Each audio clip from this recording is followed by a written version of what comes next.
네, 안녕하세요. 물리 기초 이론 진행하게 되었습니다. 저는 한창민입니다. 어, 그 강의 자료는 다음 카페에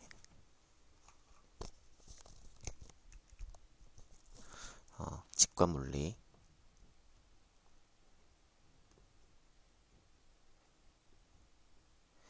네, 여기 들어가시면 예, 받아보실 수 있습니다. 아니면 어, 약대가자 예, 여기 이제 물리 생기초 이론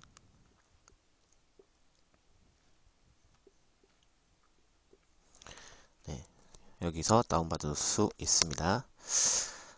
자, 그러면 이제 요걸로 진행을 하도록 하겠습니다. 자, 이제 여러분들은 이제 물리라는 공부를 이제 시작하게 되셨고요. 물리는 안타깝게도 그 수학이라는 도구를 기반으로 하다 보니까 네, 수학에 대해서 여러분들이 기본적으로 좀 개념을 잡고 계셔야 됩니다. 그래서 물리에 필요한 수학을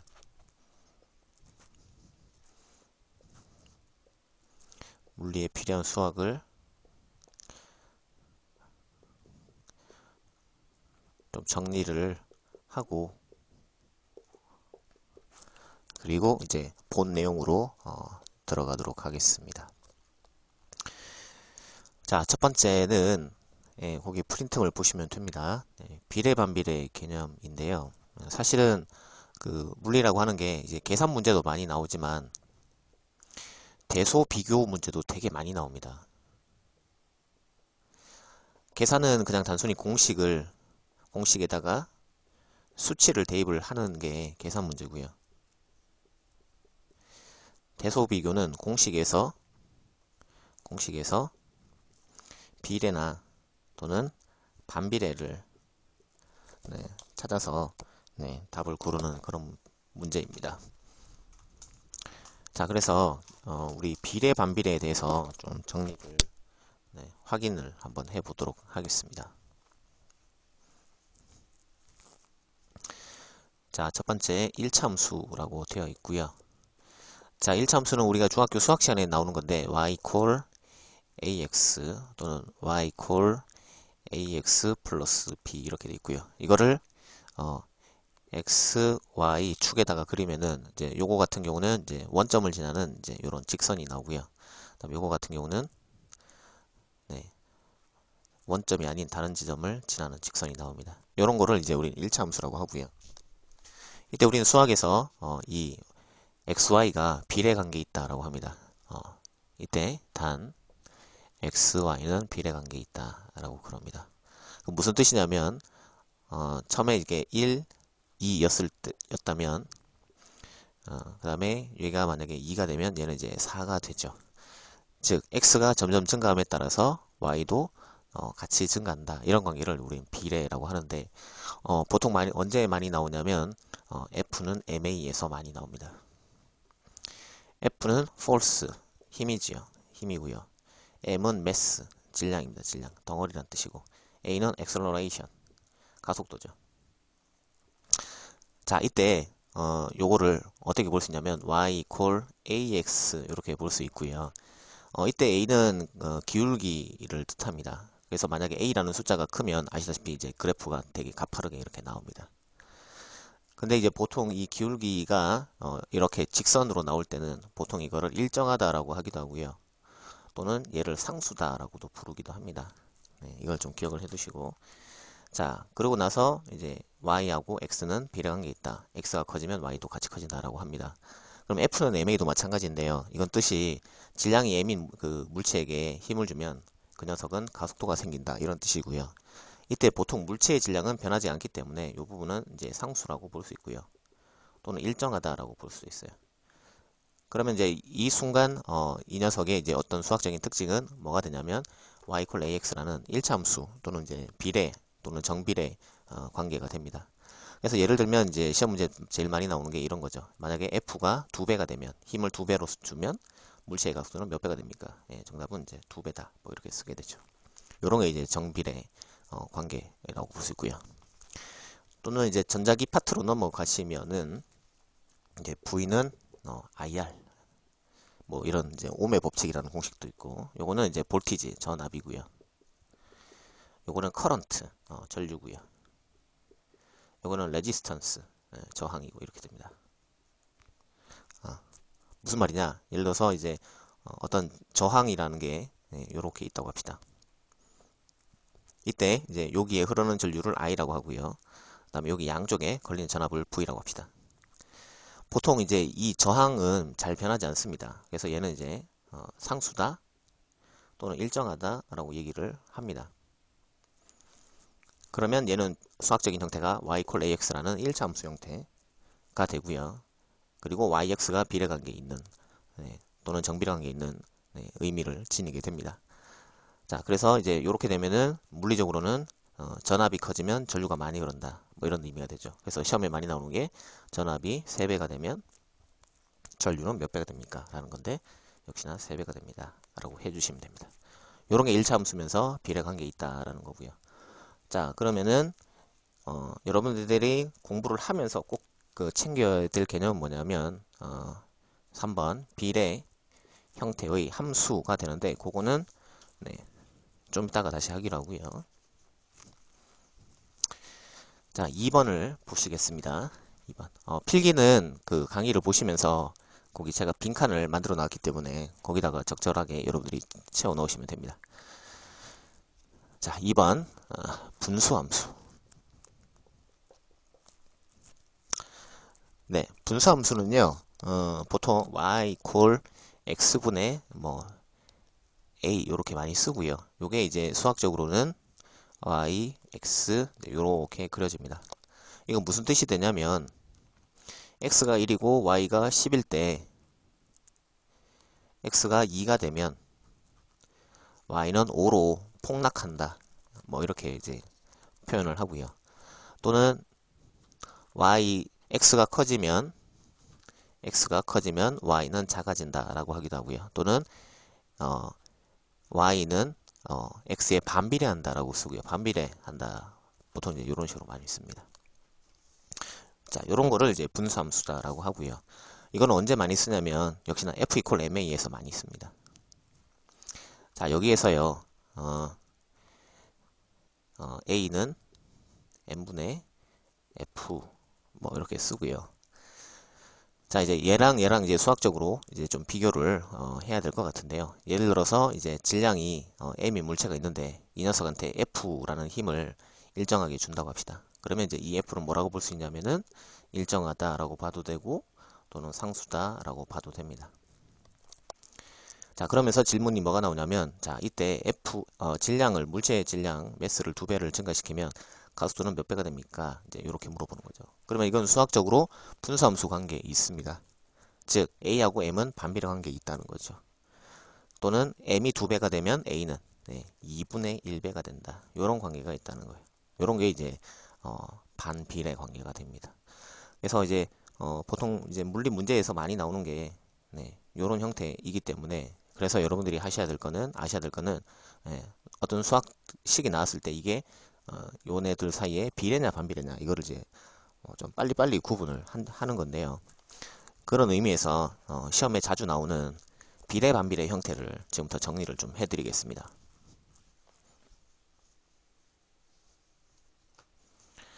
자, 3번 비례의 형태의 함수. 자, 보통 이제 제일 많이 쓰는 게 y = ax 또는 cx의 형태입니다. 그래서 이렇게 물리 수식이 출제가 되면 x하고 y는 비례관계 있구나. x가 2배가 되면 y도 2배가 되는구나. 이렇게 퍼뜩 알아차리시면 되고요. 그 다음에 두 번째 많이 나오는 게 x를 이제 좌변으로 넘겨버리면 x분의 y는 c다. 뭐 이렇게도 나오죠. 그러면 이제 어차피 수학적으로 이게 같기 때문에 얘도 어떻게 보냐면 x가 커지면 y도 같이 증가합니다. 비례관계 있습니다. 뭐 이렇게 판단을 하시면 되고요. 또는 이제 우리가 비례다라고 하면 어떻게도 많이 쓰냐면 x1분의 y1은 x2분의 y2다. 이렇게 줬습니다. 무슨 말이냐면 1번 상황에서 x분의 y의 값과 2번 상황에서 x분의 y 값이 동일하다. 뭐 이런 뜻이 있고요. 이 말인즉슨 역시나 x가 커지면 y가 커진다. 즉 비례관계를 뜻합니다.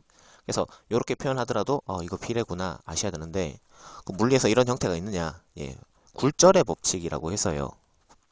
우리가 이제 마지막에 배울 거의 마지막 단원에서 나오는 파동에서 이게 나옵니다. 무슨 말이냐면 자 여기가 이제 공기가 되고 여기가 이제 물이 되는데요.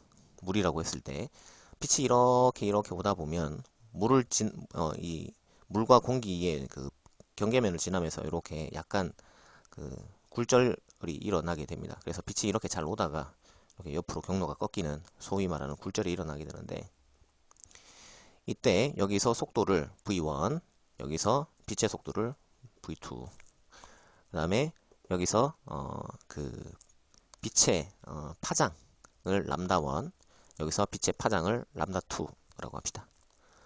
파장은 아시다시피 빛이 이렇게 출렁출렁 했을 때 여기서부터 여기까지 직선거리를 파장이라고 하죠. 그죠?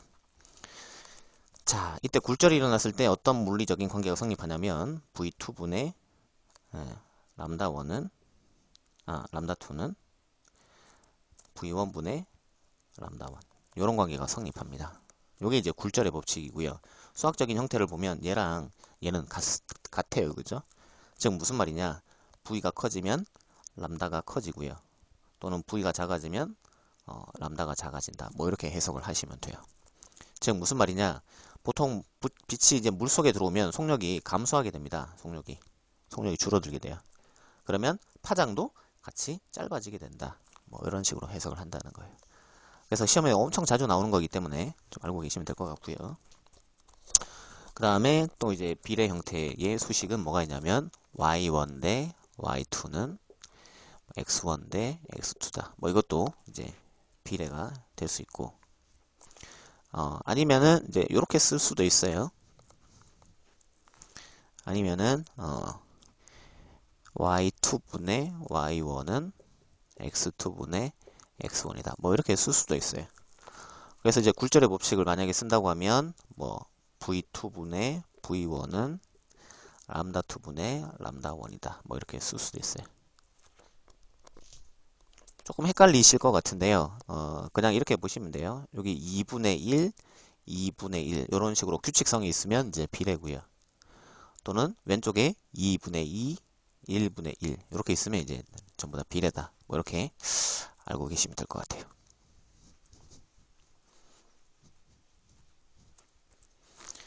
자, 그 다음에 이제 반비례인데요. 네.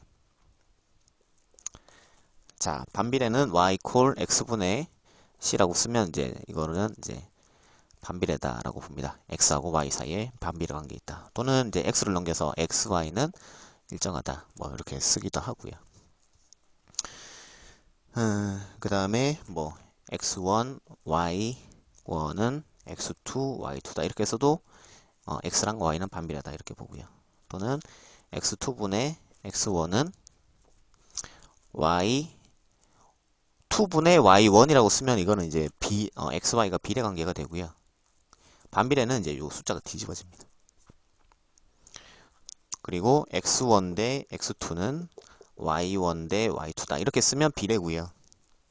반비례는 숫자가 이렇게 바뀌어지게 됩니다. 됐죠? 그래서 이거를 좀 기억을 하고 계시면 될 것 같고 이거는 이제 문제 풀다 보면 뭐 워낙 이제 자주 나오는 거기 때문에 그때마다 이렇게 쓰면 비례, 이렇게 쓰면 또 반비례. 요것만 빨리빨리 캐치를 하시면 될 것 같고요. 예를 들어 볼게요. 자, 저항이 이렇게 있는데요. 저항에서 전류가 흐르면 사실은 이제 여기서 열이 나기 마련입니다. 그죠? 그때 이제 발생한 열은 보통 이제 소위 소비 전력이라고 하는 것과 관련이 있다라고 보는데요. 이 소비 전력이라고 하는 것은 전기가 힘을 써서 얼마나 열을 많이 방출하느냐 또는 힘을 써서 얼마나 일을 많이 하느냐 뭐 이런 물리 개념이고요. 쓸 때는 영어로 파워라고 쓰고요. 그 다음에 요거는 이제 공식이 뭐가 있냐면 I 제곱R 공식이 있어요. I는 이제 전류가 되고요. R은 레지스턴스 저항이 되고요. P는 소비 전력이 되고요. 자, 우리가 이제 중학교 때 이제 어떤 개념을 배우냐면 저항이 두 개가 직렬로 이렇게 연결되어 있을 때 이게 2옴이고 이게 이제 6옴이다 라고 하면 전류가 같은 양이 흐른다 이렇게 배운 적이 있을 텐데요. 그렇다면 여기서 i는 뭘로 보느냐? 일정하다 또는 상수다 이렇게 볼 수 있고요. 그럼 얘는 이제 수학적인 형태가 y equal ax라는 정비례 이제 관계가 되지요. 즉 저항이 큰 쪽이 소비 전력도 크다. 즉 6옴이 2옴보다는 소비 전력이 3배 정도 더 크다. 뭐 이런 식으로 해석이 가능하다라는 거예요. 그래서 이런 거를 이제 빨리빨리 풀려면 우리가 비례 반비례를 빨리빨리 좀 캐치를 하셔야 됩니다. 자, 정리를 한번 해볼까요? 물리 문제는요. 네, 기본적으로 공식을 써서 수치를 대입하는 문제가 있고요. 사실 어떻게 보면 이게 제일 쉽기도 해요. 그죠? 그 다음에 두 번째는 이제 어떤 정확한 개념을 요하는데 공식을 써서 비례나 반비례를 찾는 뭐 그런 문제가 출제가 되는데 이 비례 반비례를 알려면 요 형태들을 보시고 바로 캐치를 하셔야 됩니다. 자, 그러면 이제 물리에서 제일 중요한 비례 반비례 설명을 간단하게 마치고요. 자, 두 번째 물리에서 제일 많이 나오는 삼각함수에 대해서 얘기를 좀 하도록 하겠습니다. 자, 삼각함수는 직각 삼각형에서 만들어진 개념이고요. 자, 한 변의 그 각을 세타라고 합시다. 그러면 이제 나머지 변은 뭐 아시다시피 90-세타가 되죠. 왜냐하면 요거 이 세 각을 다 더하면 180도가 나와야 되니까 요게 세타면 여기가 90-세타겠죠. 이때 명칭이 어떻게 되냐면 이걸 이제 빈 변이다 라고 하고요. 얘는 이제 밑변이다 라고 하고 얘는 이제 대변이다 라고 합니다.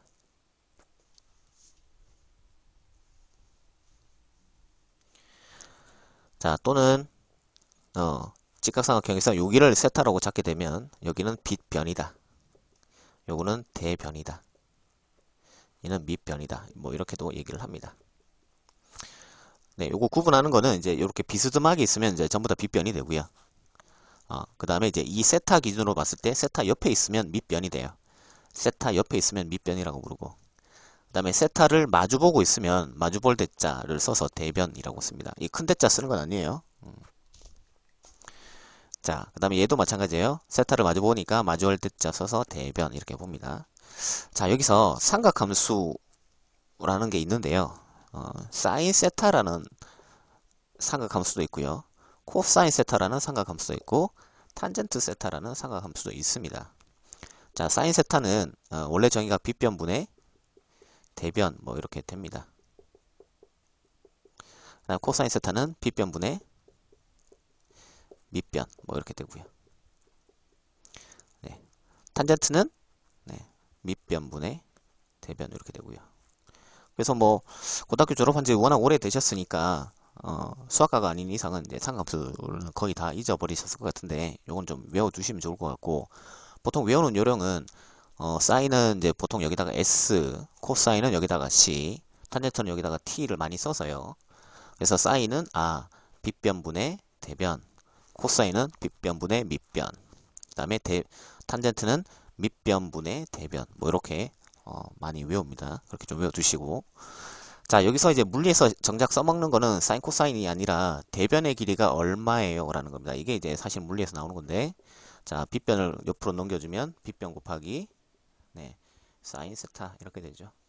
그러니까 이거를 외우셔야 됩니다. 꼭 외우셔야 되고요. 거의 역학 문제의 절반이 이거다 라고 보시면 되고요. 그 다음에 코사인 세타 밑변의 길이가 얼마예요 라고 나오는데 얘도 역시나 빗변에다가 사인이 아니라 코사인을 곱해 주시면 돼요. 이것도 정말 자주 나오는 거기 때문에 외워두셔야 됩니다. 이거 두 개는 지금 수업 시작하고 가장 중요한 내용이 이거 두 개다라고 할 수 있습니다. 자, 여기서 대변은 밑변 곱하기 탄젠트 이렇게 되는데 이거는 거의 잘 쓸 일은 없어요. 그래서 이거는 일단은 스킵하셔도 되고 요거 두 개만 일단은 좀 외워두는 걸로 하겠습니다. 자, 같이 한번 외워보죠. 대변은 빗변 곱하기 사인 이렇게요. 자, 같이 한번 읽어볼까요? 대변은 빗변 곱하기 사인. 예, 한 번만 더 해볼까요? 대변은 빗변 곱하기 사인. 자, 그 다음 요거요. 시작. 밑변은 빗변 곱하기 코사인. 다시요. 밑변은 빗변 곱하기 코사인. 네. 자, 그래서 빗변을 만약에 뭐 L이라고 합시다. 그러면 밑변은 L 곱하기 코사인 세타. 그리고 대변은 L 곱하기 사인 세타. 이렇게 됩니다. 이건 많이 쓰는 그림이니까 알고 계시면 될 것 같아요. 자, 그 다음에 구체적인 값이 또 있는데요. 아까 말씀드린 사인 코사인은 이거 사실은 이제 다 정의가 되고요. 네, 사인 세타의 정의가 이거다. 이렇게 세 개짜리 이퀄 쓰면 이거는 정의, 약속 이렇게 되죠. 이번에는 실제 수치를 한번 알아보도록 할게요. 자, 0도, 30도, 45도. 아, 이게 위에다 좀 써야겠네요.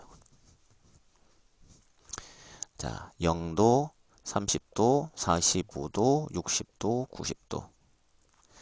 자, 사인 세타, 코사인 세타, 탄젠트 세타. 자, 사인 정도는 0이고요. 사인 30도는 2분의 1. 얘는 2분의 루트 2 또는 루트 2분의 1이라고 하죠. 이거 두 개는 같아요, 그죠? 보통 여기서 이렇게 넘어가는 걸 갖다가 부모 유리화라고 해서 중3 때 나오고요. 그 다음에 사인 60도는 2분의 루트 3. 사인 90도는 1. 이렇게 됩니다. 뭐 다 외우셔야 되고. 자, 코사인은 거꾸로죠. 90도가 0, 60도는 2분의 1. 얘는 루트 2분의 1. 똑같습니다. 또는 2분의 루트 2. 이거는 이제 값이 두 개가 똑같고요. 이제 코사인 30도는 2분의 루트 3. 코사인 0도는 1. 이렇게 됩니다.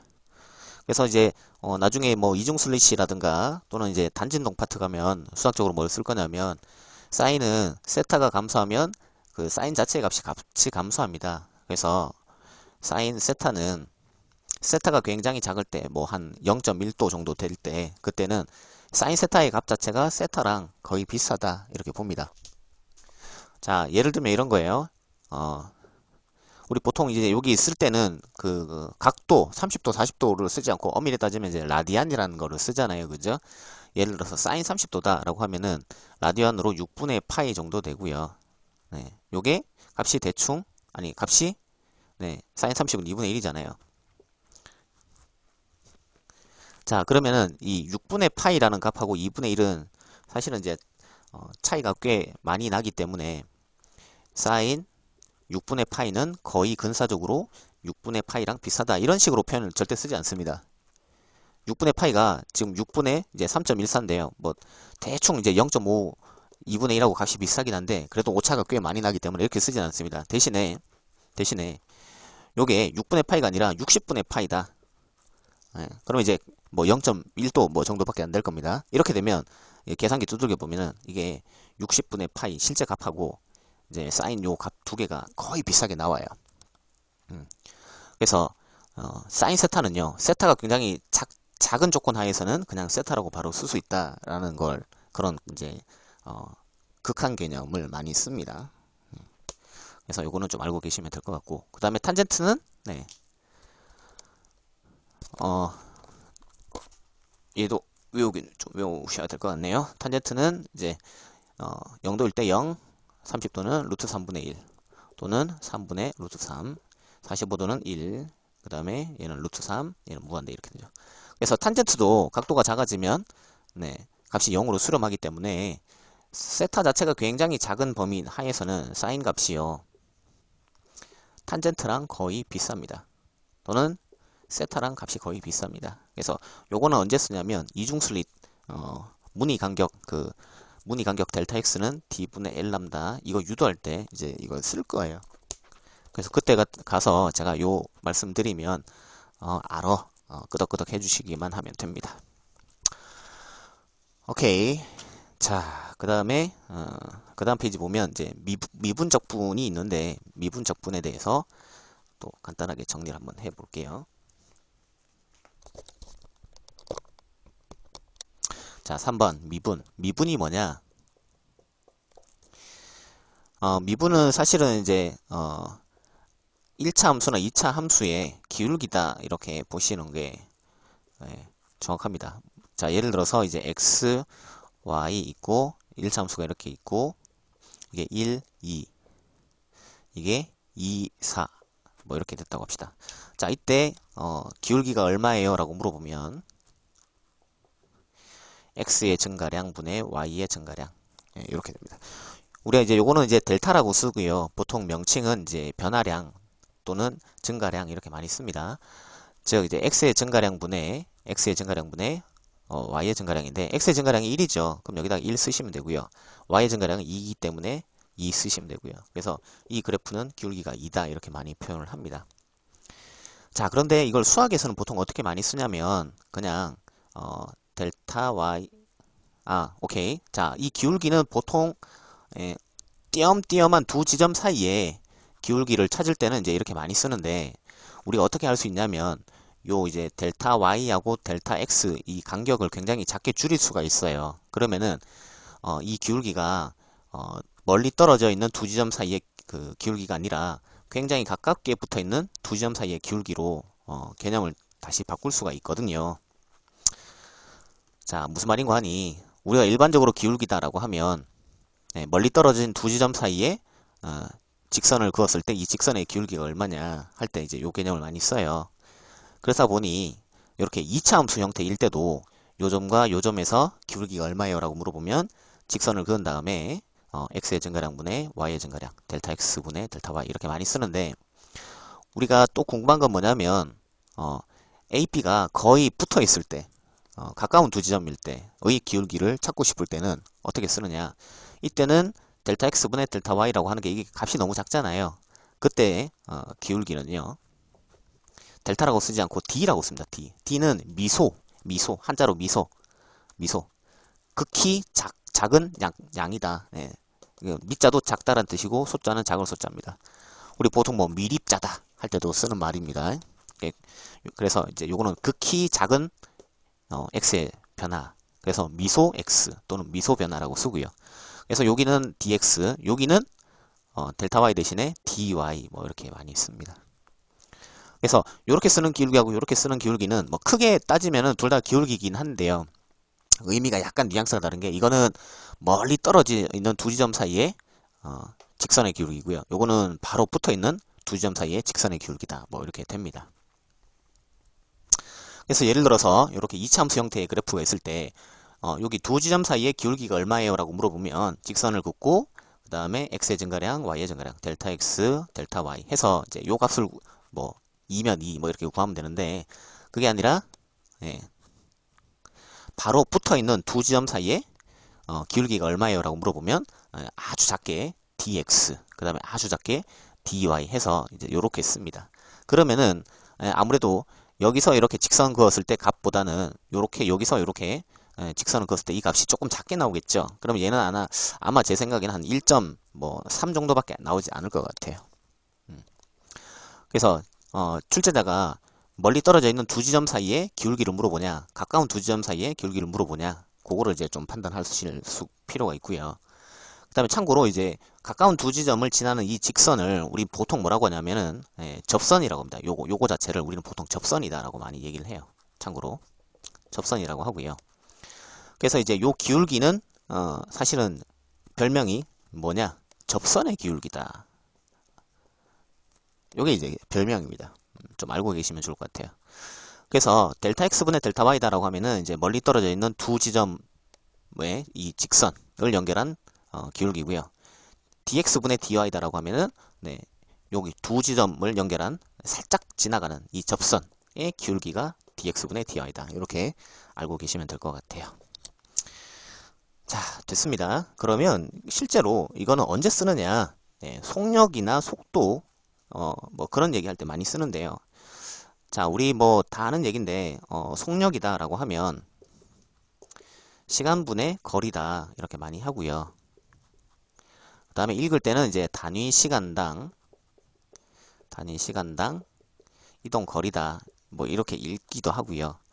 그 다음에 단위 자체는 거리의 단위 미터, 시간의 단위 세크 해서 미터 퍼 세크 이렇게 많이 쓰고요.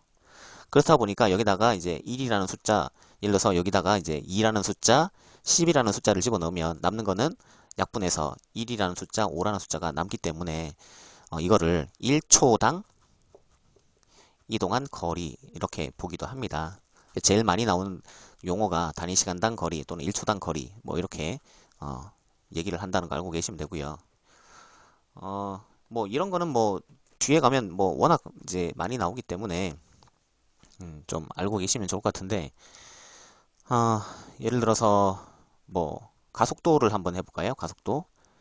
가속도는 이제 m분의 f 이렇게 많이 씁니다. 사실은 이제 f는 ma에서 나온 거죠. 그러면 얘는 이제 힘의 단위는 이제 뉴턴이라고 많이 써요. 뉴턴의 업적을 기르기 위해서 뉴턴이라고 쓰고요. 질량의 단위는 아시다시피 킬로그램이라고 씁니다. 그러면은 예를 들어서 이게 2고 이게 만약에 10, 이게 뭐 16이다 라고 하면은 이제 약분해서 1 되고 이게 8 되잖아요. 그러면은 이제 가속도는 이제 어떤 식으로 읽어주냐면 단위 질량당 힘이다 이렇게 읽기도 하고요. 또는 여기 단위를 봐서요. 1kg당 받은 힘이다 이렇게 쓰기도 해요. 그래서 이렇게 이제 수학적으로 표현된 공식은 읽을 때 단위 뭐뭐당 뭐뭐 단위 분모당 분자 이렇게 읽는다는 거 또는 뭐 1kg당 힘 이렇게 읽는다는 거 알고 계시면 수업 듣기 편하실 거고요. 자, 어쨌든 자 그러면 요거를 가지고 우리 물리적으로 한번 분석을 한번 해볼 텐데요. 자, 여기를 이제 거리 S는 이제 쉬프트라고 쉬프트의 약자라고 많이 보고요. 그다음 여기는 이제 시간 T라고 했을 때 자, 이렇게 1차 함수로 이렇게 있다라고 합시다. 그리고 이게 뭐 철수가 운동을 할 때 그래프라고 합시다. 그러면 해석은 이렇게 되는 거죠. 철수가 1초일 때 2m 가고 다시 2초가 되면 4m까지 갔다. 이런 게 되고요. 자, 이때 이제 물어볼 수 있는 게 요 점과 요 점 두 지점 사이의 기울기는 얼마예요? 라고 물어볼 수 있고요. 이때 기울기는 멀리 떨어져 있는 두 지점 사이의 기울기다 보니까 델타 x분의 델타 y를 쓰고요. 그러면 델타 x는 1이고요. 델타 y는 2니까 1분의 2 또는 1초분의 2m 해서 2m/s가 나오는데 그게 사실은 속력이 되잖아요. 그러면 여기서 시사점 우리가 얻을 수 있는 시사점은 뭐냐면 ST 그래프에서 기울기가 뭐가 된다. 네, 기울기가 속력의 의미를 지닌다. 이렇게 보시면 될 것 같아요. 아시겠죠? 그리고 이 속력은 멀리 떨어져 있는 두 지점 사이의 속력이라고 해서 보통 평균 속력이다라고 좀 불러주기도 합니다. 책에 따라서 다른데 속력이다라고 하기도 하고 평균 속력이다라고 하기도 하고요. 그 다음에 이제 쓸 때는 보통 어떻게 많이 쓰냐면 벨로시티 속력은 영어로 벨로시티입니다. 뭐 스피드라고도 많이 하는데 벨로시티라고 물리에서 쓰고요. 그 다음에 평균은 보통 머리에다가 이렇게 바를 붙여줍니다. 그 다음에 시간은 t 이렇게 되고요. 그 다음에 거리는 s 뭐 이렇게 되고요. 이렇게 쓰면 이제 평균 속력이 정의가 되는데 자 그런데 이제 오케이 문제는 뭐냐면 시험 문제에서 이렇게 나올 수도 있어요. 자 여기가 1이고 여기가 2인데요.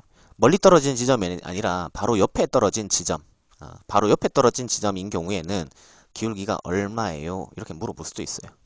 그럼 바로 옆에 떨어진 기울기 같은 경우는 dx분의 dy 뭐 이렇게 쓸 수 있고요. 근데 얘는 사실은 더 이상 계산할 게 없는 게요. 어차피 멀리 떨어져 있는 두 지점을 연결한 직선의 기울기나 바로 옆에 떨어져 있는 두 지점의 직선의 기울기나 어차피 같은 기울기거든요. 그래서 이거는 그냥 아까 말했던 것처럼 그냥 2m/s 이렇게 쓰시면 돼요. 됐죠? 네. 그래서 이제 이렇게 1차 함수 형태로 나오면 멀리 떨어진 지점의 기울기나 바로 옆에 있는 지점의 기울기는 똑같다. 그럼 얘가 시사하는 바가 뭐냐? ST 그래프에서 이 순간적인 기울기는 속력을 나타낸다. 네, 요게 제가 드리고 싶은 말씀입니다.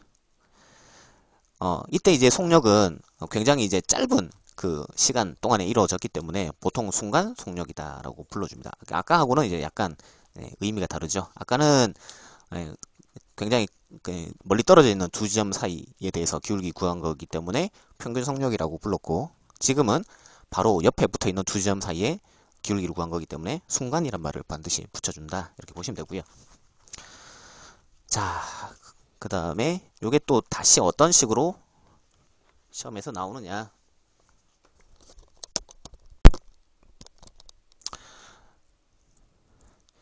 ST 그래프.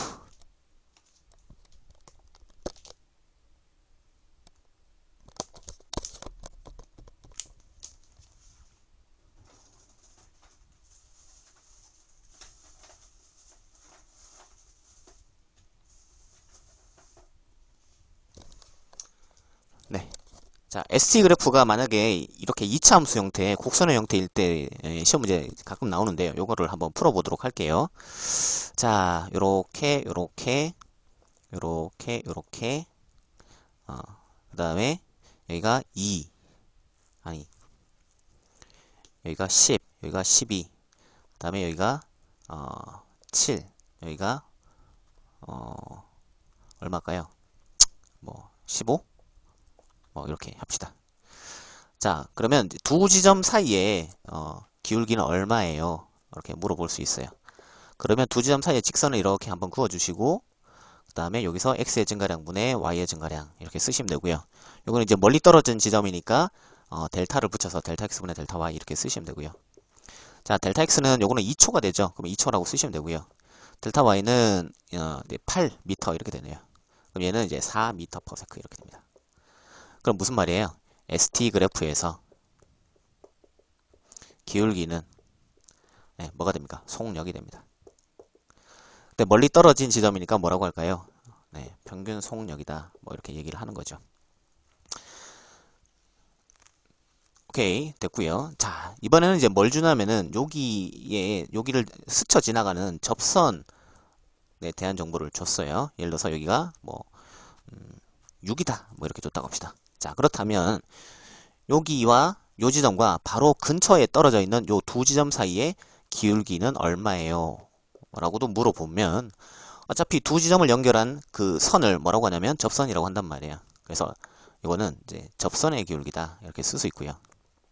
접선의 기울기는 뭐라고 씁니까? 델타 x라고 쓰지 않고 dx 미소 길이라고 쓰고요. 그 다음에 dy. 자, 근데 어차피 이 접선의 기울기는요, 요 직선의 기울기를 뜻하는 건데, 요 직선을 보시면은 여기가 4고 여기가 7이잖아요. 그러면은 굳이 이제 여기서 막 지저분하게 뭐 보자 여기 굉장히 작은데 현미경 갖다 대가지고 보자 여기 x의 증가량이 4고 y의 증가량이 7이구나 이렇게 찾는 게 아니라 그냥 요 삼각형에서 찾으시면 돼요. 그래서 요게 4고 요게 7이니까 4초 7초 뭐 이렇게 뭐 찾을 수가 있습니다. 그래서 이런 식으로 해서 또 답을 구할 수 있는데 그러면은 얘는 뭐 대충 뭐 1점 몇 1점 얼마 미터/s 이렇게 나오잖아요. 그죠? 그럼 얘가 시사하는 바가 뭐냐? 라고 물어보면 접선의 기울기는 ST 그래프에서 접선의 기울기는 속력이다. 또는 순간 속력이다. 뭐 이렇게 얘기한다는 거예요. 그죠? 오케이, 됐습니다. 그래서 이제 미분에 관한 이야기는 이제 대충 다 한 것 같아요. 그래서 결론은 다시 한번 정리를 해보면 결론은 미분이라고 하는 것은 접선의 기울기다. 접선의 기울기가 되고 또는 ST 그래프에서 순간 속력의 물리적 의미를 지닌다. 뭐 이렇게 보시면 돼요.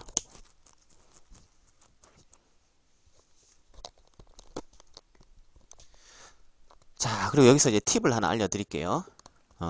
뭐냐면 보통 이제 미분 형태로 많이 수식이 나오는데요. 대학교 과정에서는 가속도다라고 하면은 보통 이제 델타 t분의 델타 v다 이렇게 많이 쓰는데요. 그러면 요거는 뭐가 되냐면은 요렇게 이제 이차함수 형태가 됐을 때 멀리 떨어져 있는 두 지점 사이에 직선의 기울기가 가속도다. 뭐 이런 의미가 되는데 얘를 이제 이제 높은 수준의 책에서는 dt분의 dv다 이렇게 많이 씁니다. 그럼 이건 뭐가 되냐면 이 곡선이 있을 때 가까운 두 지점 사이에를 연결한 직선의 기울기. 네, 가까운 두 지점을 연결한 직선을 우리는 뭐라고 합니까? 네, 접선이라고 하죠. 그래서 요거는 접선의 기울기라는 의미를 지니죠. 기하학적으로. 그래서 이제 요렇게 썼을 때 보통 요 부분 좌변이 없고 얘만 나타나면 아 이게 뭐지? 사실 이제 감을 못 잡는 경우가 많은데요. 요렇게 미분 형태로 물리량이 나왔을 때 아 이가 뭘까? 혹시나 이제 시험에서 물어보면 이렇게 보시면 돼요. 제일 깔끔하게는 D를 지우고 보시면 돼요. D를 지우고. 그럼 이거는 시간분의 속력이고요. 그리고 이제 우리가 중고등학교 때 배울 때 시간분의 속력은 가속도라고 배웠잖아요. 그죠? 그래서 아 이건 가속도를 물어보는구나. 이렇게 대답을 하시면 돼요. 그래서 보통 시험에 dt분의 dv 뭐 이렇게 나오는데 그러면은 그때부터 이제 멘붕이 되는 경우가 많은데 그러지 마시고 앞에 d를 지우고 개념을 잡으시면 되고요. 그 다음에 뭐 이런 경우도 많이 있어요. 뭐는 d 다시 dw 나누기 dt 이게 뭘까요? 또 이제 멘붕이 오겠죠. 이게 뭘까? 네, 이거는 타임 시간이고요. 이거는 work 일입니다. 그래서 그 다음에 이제 이게 이제 미분 형태로 써야 되는데 이게 물리적으로 뭘까 고민하지 마시고요. 앞에 d를 지우고 생각하시면 돼요. 그럼 이게 시간분의 1이니까 여러분들이 잘 아는 일률이 되죠. 일률 파워 일률. 그래서 이제 미분이 나오면 요령인데요. 네, d를 지우고 물리 개념을 유추하시면 돼요.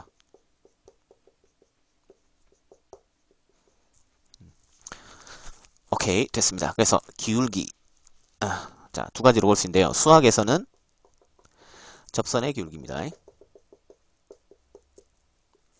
그러나 물리에서는 그냥 나누기에 불과합니다.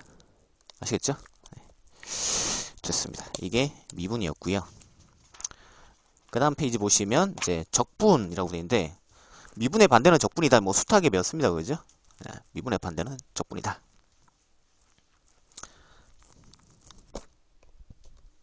자, 4번 적분. 자, 예를 들어서 뭐 VT 그래프가 이렇게 있다고 치고요. 그 다음에 이제 요렇게 직선이 이렇게 있다고 합시다. 자, 이게 2, 이게 뭐 4다라고 합시다. 자, 여기서 이제 면적이 얼마겠느냐라는 거예요. 요거 삼각형이니까 일단은 이제 가로 곱하기 세로, 밑변 곱하기 높이 해서 2 곱하기 4 하시고 그 다음에 나누기 2 하시면 되죠. 그죠? 자, 그러면은 다시 한번 써볼게요. 4m/s 곱하기 그 다음에 2초 곱하기 2분의 1. 자, 숫자는 볼 필요 없어요. 물리적인 해석은 단위만 보는 건데 숫자는 뭐 대충 쓰시고요. 여기 세크가 있는데 여기 이제 약분되고 남는 거는 미터만 남죠. 그럼 얘가 시사하는 바가 뭔 것 같아요? 네, VT 그래프에서 속력 시간 그래프에서 면적이 거리다 이렇게 보시면 돼요. 됐죠?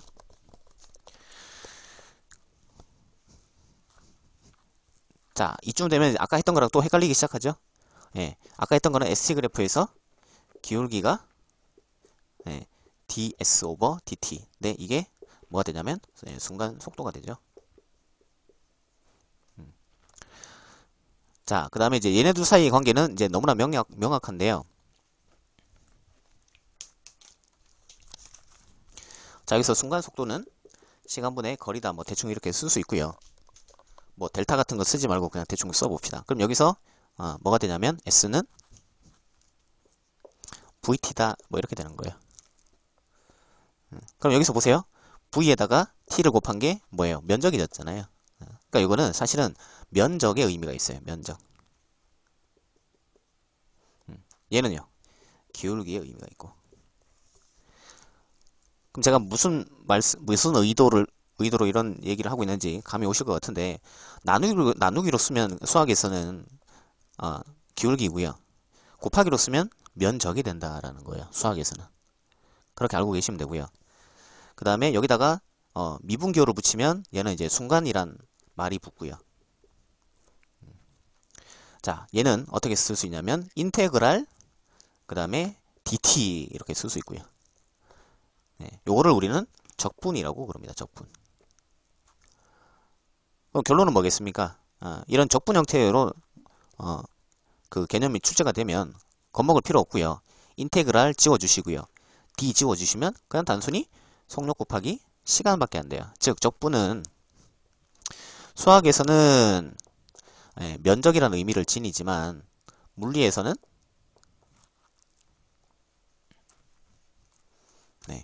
곱하기의 의미를 지녀요. 좀 알고 계시면 될 것 같아요. 예를 들어서 인테그랄 PdV 이거 사실 연력학감에 나오는데요. 요게 압력이에요. 프레셔. 얘는 이제 부피, 볼륨인데 이게 뭐냐? 뭐 당황하기 마련인데 이럴 때는 물리적으로 봤을 때 인테그랄 지우고 D를 지워주시면 돼요. 즉 뭐냐? 얘는 P하고 V 두 개를 곱한 거예요. 요거는 사실은 이제 뒤에 가서 하겠지만 이제 1 뭐 이렇게 됩니다. 오케이 됐습니다. 그래서 대충 물리에 필요한 수학 비례, 반비례 그 다음에 삼각함수 그 다음에 미적까지 해서 싹 다 정리를 했습니다.